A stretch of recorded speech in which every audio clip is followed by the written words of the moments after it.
The work that I do is very personal. It always comes from a very personal place. It has to do with what I'm feeling at the time and the place that I'm at. Because I know that and I understand that what I try to do is create as much experience as I can for myself that then eventually manifests into work.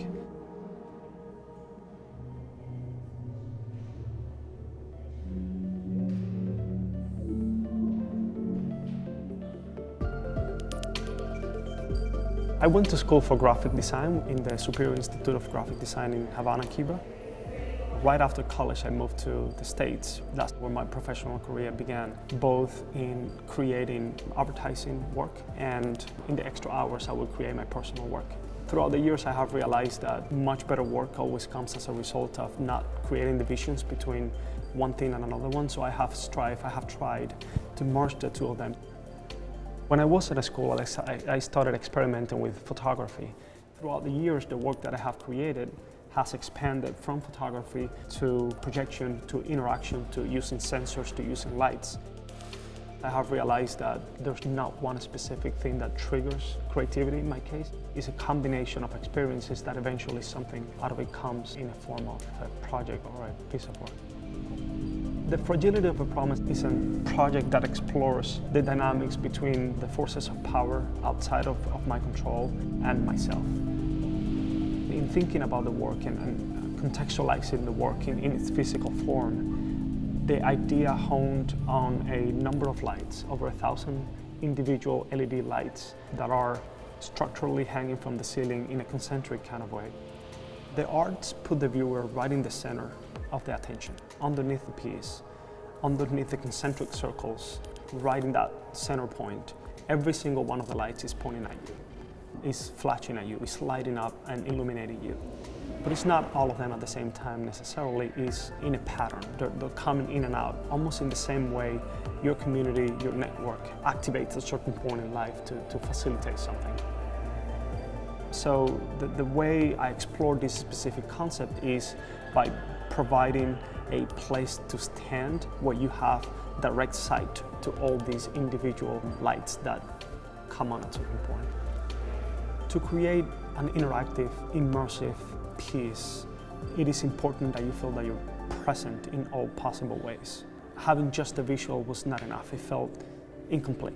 It was necessary to have also a sound stimulus that draw you into the space and make you feel that you belong there, that you're part of the experience. Early in the piece, I knew what I wanted the sound to accomplish. There's two levels of sound. One is what we call the ambient sound that draws you into the space, makes it feel as an immersive installation, activating both visual and audio senses. And then every time a light turns on, a sound is played. So we created a set of sounds that will work with the ambient sound. So every time a light turns on, a sound turns on. Because this happened really quickly and really dynamically, with over 1,000 lights, you can hear the tick, tick, tick, tick, tick, tick, tick of all the lights turning on. I usually don't think about the technical challenges of executing an idea. I'm oblivious to that most of the time. I have an idea and then I set myself to execute it, whatever it takes. And that has taken me to the path of learning new skills and incorporating new ways of executing the work. So every single project that I do pushes me a little bit more into where I want to be. Doing the research, there was really nothing in the market that I could just buy off the shelf and utilize in the project.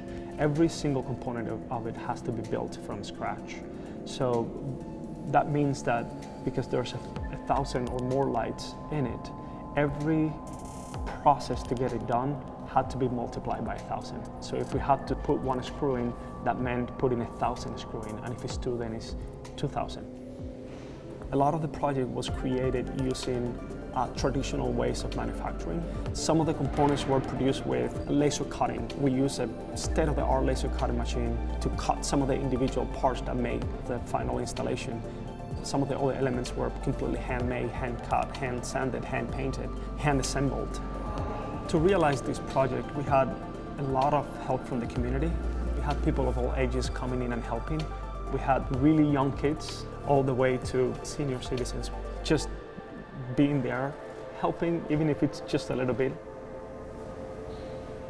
The idea of going full circle into utilizing manufacturing techniques to create, instead of thousands of individual parts that go in separate ways, using that, creating those thousands of parts, but all bringing them together in a unique piece of art is something that is really interesting for me. What I hope it happens is that the viewer is able to relax and just put everything aside and enjoy the work. Enjoy the piece and get lost, both in the sound and the visuals, in a way that makes them reconsider the dynamic of their own lives or their own speed of life. I just really hope they take the time to reflect about the piece, about its intention, about its meaning.